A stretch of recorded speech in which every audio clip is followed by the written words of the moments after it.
శుభమస్తు.co కమ్మవారి ప్రత్యేక వివాహ వేదిక. కమ్మనైన వివాహాలకు అమ్మలాంటి చిరునామా. ఎన్టీఆర్. ఇవి 3 అక్షరాలు మాత్రమే కాదు, ఓ అద్భుతమైన చరిత్రకు అసలైన ఆనవాళ్లు. తెలుగు ఆత్మ గౌరవానికి నిలువెత్తు సాక్ష్యాలు. తెలుగు రాజకీయాలు ఢిల్లీ నాయకుల ముందు సాగిలపడుతున్న వేళ ఇదే మా సత్తా అంటూ ఎలుగెత్తి చాటిన అగ్ని కణాలు. ఒక హీరోగా, నిర్మాతగా, దర్శకుడిగా, ఫిల్మ్ డిస్ట్రిబ్యూటర్గా, స్టూడియో ఓనర్గా నందమూరి తారక రామారావు ప్రస్థానం అనన్య సామాన్యం. దేశ రాజకీయాలన్నీ కాంగ్రెస్ కబంధహస్తాల్లో చిక్కుకుపోయిన వేళ ప్రాంతీయ పార్టీ పెట్టి హస్తిన ఆటలను ఎదిరించిన నాయకుడాయన. ఆంధ్రప్రదేశ్ ముఖ్యమంత్రిగా ఆయన తీసుకొచ్చిన సంస్కరణలు చరిత్రలో లిఖించదగ్గ సువర్ణాక్షరాలు. ఆయనే ఓ చరిత్ర, ఆయనే ఓ రోల్ మోడల్. కులాలు, మతాలతో సంబంధం లేకుండా, రాజకీయాల ప్రస్తావన తీసుకురాకుండా, సినిమాల జోలికెళ్లకుండా చూసినా కూడా ఆయన ఓ మేరు నగధీరుడు. వ్యక్తిత్వం అంటే ఎన్టీఆర్ది, విలువలంటే ఆయన పాటించినవి. అలాంటి మహామనిషిని పట్టుకొచ్చి పిచ్చి రాతలు రాస్తారా? అంతటి మహనీయుడిని లక్ష్యంగా చేసుకుని కారు కూతలు కూస్తారా? చేతిలో స్మార్ట్ ఫోన్ ఉంది కదా, మన ముందు కంప్యూటర్ ఉంది కదా అని ఏవేవో రాసేస్తే ఎలా? ఒక వ్యక్తి గురించి మనం ఏదైనా రాయాలి అనుకున్నప్పుడు ఆయన ఎలాంటి వారో ఒక్కసారి తెలుసుకోవాలి. అఫ్ కోర్స్ అలాంటి వ్యక్తి గురించి తెలుసుకునే జ్ఞానం కూడా మీకు లేదనుకుంటా. ఎందుకంటే ఎన్టీఆర్ అనే వ్యక్తి ఓ విజ్ఞాన భాండాగారం. ప్రతి నిమిషం ప్రజల కోసమే తపించిన మహర్షి. అంతటి వ్యక్తి గురించి మీలాంటి వారికేం అర్థమవుతుందిలేండి. సోషల్ మీడియాలో నోటికొచ్చిన కోతలు కూస్తూ, యూట్యూబుల్లో పిచ్చి పిచ్చి వీడియోలు పోస్ట్ చేస్తూ రాక్షసానందం పొందేవారి నుంచి ఇంతకంటే ఎక్కువేం ఆశిస్తాం? ఒక సామాన్య రైతు కుటుంబంలో జన్మించిన వ్యక్తి అసామాన్యంగా ఎదిగారు అంటే ఎంతటి తపస్సు చేసుండాలి, అందుకోసం ఎంతటి శక్తి కావాలి? అలాంటి మహనీయుడిని పట్టుకుని వ్యక్తిత్వ హననానికి పాల్పడతారా? ఆ మహా మనిషిని ఏదో ఒక పార్టీకి లేదంటే ఏదో ఒక కులానికి పరిమితం చేస్తూ టార్గెట్ చేయడం ఎంతవరకు సమంజసం? ఒక కులం మీకు నచ్చకపోవచ్చు, ఒక పార్టీ అంటే గిట్టకపోవచ్చు. అప్పుడు సిద్ధాంతపరంగా విభేదించాలి, రాజకీయంగా విమర్శించాలి. అంతేగాని వ్యక్తిత్వాన్ని కించపరచడం దారుణం. ఎన్టీఆర్ ఒక కులానికో పార్టీకో పరిమితమైన వ్యక్తి కాదు, వాటన్నింటికీ అతీతమైన శక్తి. అలాంటి శక్తినే కించపరుస్తామంటే ఆయన అభిమానులు ఊరుకోరు. అభిమానులంటే మళ్లీ కులాలు, పార్టీల ప్రస్తావన తీసుకొస్తారేమో. ఎన్టీఆర్ అభిమానులకు కులాలు అడ్డు కాదు, రాజకీయాలతో పనే లేదు. ఆయన్ని దేవుడిగా ఆరాధించే వాళ్లు కోట్లలో ఉన్నారు. వారు అన్ని కులాలు, మతాల్లో ఉన్నారు, అన్ని ప్రాంతాల్లో కనిపిస్తారు. అంతెందుకు, నేటికీ తెలంగాణలో కోట్లాది మంది ఎన్టీఆర్ అంటే ప్రాణమిస్తారు. అలాంటి వారిని కూడా రాజకీయ పార్టీలు కులాలతో ముడిపెడతారేమో. ఖబర్దార్! ఎన్టీఆర్ ఫ్యాన్స్ చూస్తూ ఊరుకోరు. సోషల్ మీడియాను ముందేసుకుని ఇన్ని పోజులు కొడుతున్నారే, ఒక్కసారి మీ గుండెలపై చేసుకుని చెప్పండి, మీ కుటుంబంలో ఎవరైనా ఆ స్థాయికి వెళ్లిన వారున్నారా? అదంతా ఈజీ కాదని మీకు కూడా తెలుసు. అందుకే ఈ దారిని ఎంచుకున్నారు మీరు. ఒక్క ఎన్టీఆర్ అనే కాదు, అలాంటి చరిత్ర పురుషులు మన తెలుగు నేలపై ఎంతో మంది ఉన్నారు. సినీ రంగంలో అక్కినేని నాగేశ్వరరావు, సూపర్ స్టార్ కృష్ణ, కృష్ణరాజు, చిరంజీవి, ఇలా ఎంతో మంది ఉన్నారు. మీ కుటుంబాల్లో నుంచి ఎవరైనా ఈ స్థాయికి చేరుకోగలరా? వీరంతా ఎంతో కష్టపడి పైకొచ్చిన వారే. అంటే ఇప్పుడు ఎన్టీఆర్ వ్యక్తిత్వాన్ని కించపరుస్తున్న మీలాంటి వాళ్ళు రేపు ఇలాంటి వారిని నిందించరు అన్న గ్యారంటీ ఏంటి? రాజకీయాల్లో కూడా ప్రజల ఆదరాభిమానాలు చూరగొన్న ఎంతో మంది నాయకులు మనకు తెలుగు నేలపై కనిపిస్తారు. టంగుటూరి ప్రకాశం పంతులు, కాసు బ్రహ్మానందరెడ్డి, పివి నరసింహారావు, కోట్ల విజయభాస్కర్ రెడ్డి లాంటి నాయకులు మన నేలకెంతో సేవ చేశారు. ఈ కాలంలో చంద్రబాబు నాయుడు, వైఎస్ రాజశేఖర్ రెడ్డి, కేసీఆర్ లాంటి లీడర్లు వారు నమ్మిన సిద్ధాంతాల కోసం పోరాడారు, పోరాడుతూనే ఉన్నారు. వీరంతా ఒకే పార్టీకి చెందిన వారు కారు గదా. ఈ నాయకుల పార్టీ కూడా ఒక్కటే కాదు గదా. పోనీ ఒకే ప్రాంతానికి చెందిన వారా అంటే అది కాదు. అంతటి ఎన్టీఆర్ నే కించపరుస్తున్న మీలాంటి నీచులు రేపు ఈ లీడర్లను కూడా వ్యక్తిగతంగా విమర్శించరన్న గ్యారంటీ ఏంటి? ఇప్పటిదాకా మనం చర్చించుకున్న నాయకులు సినీ ప్రముఖులే కాదు, ఇంకా చాలా మంది ఇలా కష్టపడి పైకొచ్చిన వారే.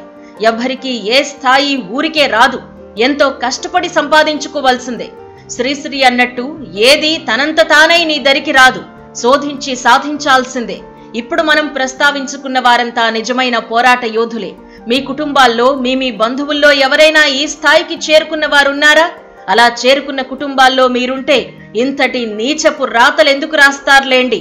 నోటికొచ్చింది వాగడం, చేతికొచ్చింది రాయడం ఈజీ కదా. ఒకప్పుడు 10 మందికి ఏమైనా చెప్పాలి అనుకుంటే కేవలం న్యూస్ పేపర్ అనే మాధ్యమమే ఉండేది. ఇప్పుడు అలా కాదు కదా. సోషల్ మీడియా అనేది ఒకటి ఏడ్చింది కాబట్టి హద్దులు మీరి ప్రవర్తిస్తున్నారు కొందరు. అసామాన్య వ్యక్తుల జీవితాలను హేళన చేస్తూ మాట్లాడుతున్నారు. ఇదెంతవరకు సమంజసం? నందమూరి తారక రామారావును అన్నేసి మాటలంటున్నారే, ఆయన గురించి మీకేం తెలుసని, ఆయన పడ్డ కష్టం గురించి మీకేం అవగాహన ఉందని. ఒక సామాన్య రైతు కుటుంబంలో జన్మించిన ఎన్టీఆర్ అకుంఠిత దీక్షతో ఒకే ఒక్కడిగా నిలిచారు.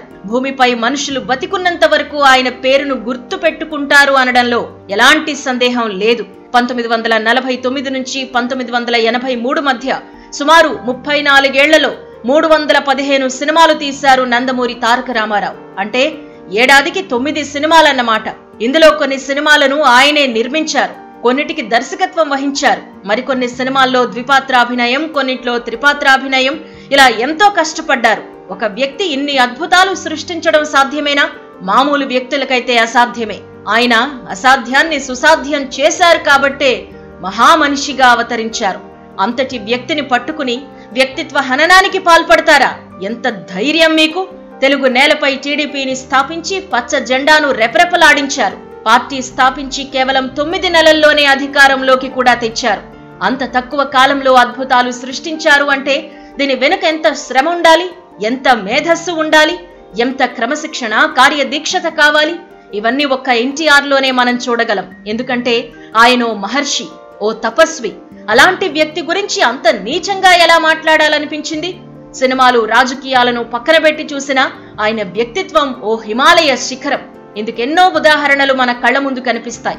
1987లో కోట శ్రీనివాసరావు ప్రధాన పాత్రలో మండలాధీశుడు అనే సినిమా వచ్చింది. ఇది రాజకీయ నేపథ్యం ఉన్న సినిమా. ఎన్టీ రామారావు ముఖ్యమంత్రిగా ఉన్న రోజుల్లో ఆయన వ్యవహార శైలి మీద, ప్రభుత్వం మీద వ్యంగ్యంగా విమర్శించే కథాంశంతో ఈ సినిమా తీశారు. అప్పట్లోనే దీనిపై తీవ్ర స్థాయిలో విమర్శలొచ్చాయి. కానీ ఈ సినిమా తరువాత ఎన్టీఆర్ ఏనాడు కోటను విమర్శించింది లేదు. ఓ రోజు బెజవాడ రైల్వే స్టేషన్ లో ఎన్టీఆర్ కు కోట తారసపడ్డారట. ఆ టైంలో కోట అన్నగారి వద్దకు వెళ్లి మండలాధీశుడు సినిమాలో ఎందుకు నటించాల్సి వచ్చిందో వివరణిచ్చే ప్రయత్నం చేశారట. అప్పుడు ఆయన అవేం వినకుండా, పోనీ బ్రదర్, ఇది కాంపిటేటివ్ వరల్డ్, ఎవరికి నచ్చింది వాడు చేస్తారు, అంత మాత్రాన పగలు ప్రతీకారాలు ఉంటాయా అన్నారట. ఆ మాటలకు కోట నోటి వెంట జవాబు కూడా రాలేదట. అది ఎన్టీఆర్ గొప్పతనం. ఈ విషయాన్ని చాలా సందర్భాల్లో కోటగారే చెప్పారు. ఇక అల్లూరి సీతారామరాజు సినిమా తీయాలనే కోరిక ఎన్టీఆర్కి ఎప్పటి నుంచో ఉండేది. కానీ అదే స్టోరీని సినిమాగా తీశారు సూపర్ స్టార్ కృష్ణ. ఆ సమయంలో ఇద్దరి మధ్య యుద్ధం నడుస్తోందనే ప్రచారం జరిగింది. కానీ ఆ సినిమా హిట్ కావాలని, కృష్ణకు మంచి పేరు రావాలని ఎన్టీఆర్ ఆకాంక్షించారట. అది స్పోర్టివ్నెస్ అంటే. ఈ విషయాన్ని కృష్ణ గారే చాలా సార్లు చెప్పారు. దూకుడు సినిమాలో కూడా మహేష్ బాబు తండ్రి క్యారెక్టర్ చేసిన ప్రకాష్ రాజ్ ఇదే విషయాన్ని చెబుతారు. అంటే కృష్ణను ఎన్టీఆర్ ప్రశంసించింది నిజమేనన్నమాట. ఏఎన్ఆర్ తో సినిమాల విషయంలో పోటీ పడ్డా వ్యక్తిగతంగా ఇద్దరూ మంచి మిత్రులు. ప్రతి విషయాన్ని అక్కినేనితో చర్చించేవారట ఎన్టీఆర్. ఏఎన్ఆర్ ఏనాడు టీడీపీకి సపోర్ట్ చేయకున్నా ఆయన మిత్రత్వాన్ని మాత్రం వదులుకోలేదు. అది ఆయన స్నేహానికి అన్నగారిచ్చే విలువ. ఇక రాజకీయాల్లో కూడా ఇలాంటి సంఘటనలు ఎన్నో ఉన్నాయి. పివి నరసింహారావు ప్రధాని పదవిని చేపట్టాక ఎంపీగా పోటీ చేయాల్సి వచ్చింది. 1991లో నంద్యాల నుంచి ఆయన కాంగ్రెస్ తరపున పోటీ చేశారు. ఆ ఎన్నికల్లో టీడీపీ నుంచి ఎవ్వరూ పోటీ చేయలేదు. దక్షిణ భారతదేశం నుంచి, అది మన రాష్ట్రం నుంచి ఒక వ్యక్తి ప్రధానయ్యారు అంటే అది మనందరికీ గర్వకారణమని, ఆయనను గౌరవించుకోవాల్సిన అవసరం ఉందని నంద్యాల ఎన్నికల్లో అభ్యర్థిని నిలపలేదు ఎన్టీఆర్. పివితో ఆయనకు రాజకీయ వైరమున్నా దాన్ని పక్కన పెట్టేశారు రామారావు. అది ఆయన స్ఫూర్తి. ఆ ఎన్నికల్లో పివి అఖండ మెజారిటీతో గెలిచారు. దీనికి టీడీపీ మద్దతు ప్రధాన కారణం. అలాంటి ఎన్టీఆర్ వ్యక్తిత్వాన్ని మీరు ప్రశ్నిస్తారా? ప్రాంతీయ రాజకీయాలకు ప్రాధాన్యం ఇస్తూనే జాతీయ రాజకీయాల్లో చక్రం తిప్పిన చరిత్ర ఎన్టీఆర్ది. కాంగ్రెస్ ఎదుర్కొనేందుకు దేశంలోని ప్రాంతీయ పార్టీలను కలిపి నేషనల్ ఫ్రంట్ ఏర్పాటు చేశారు ఎన్టీఆర్.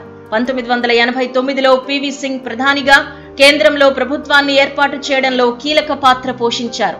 ఆయన చూపిన దారి నేటికీ కొనసాగుతోంది.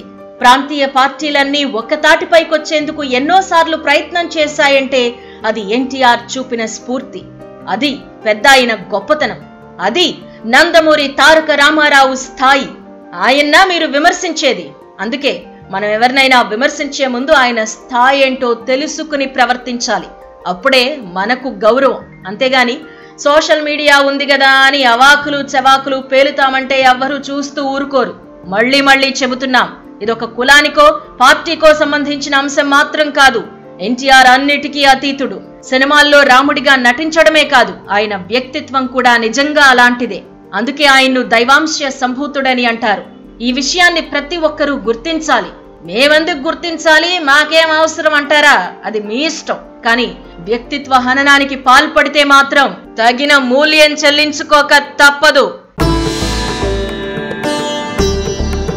శుభమస్తు.co కమ్మవారి ప్రత్యేక వివాహ వేదిక.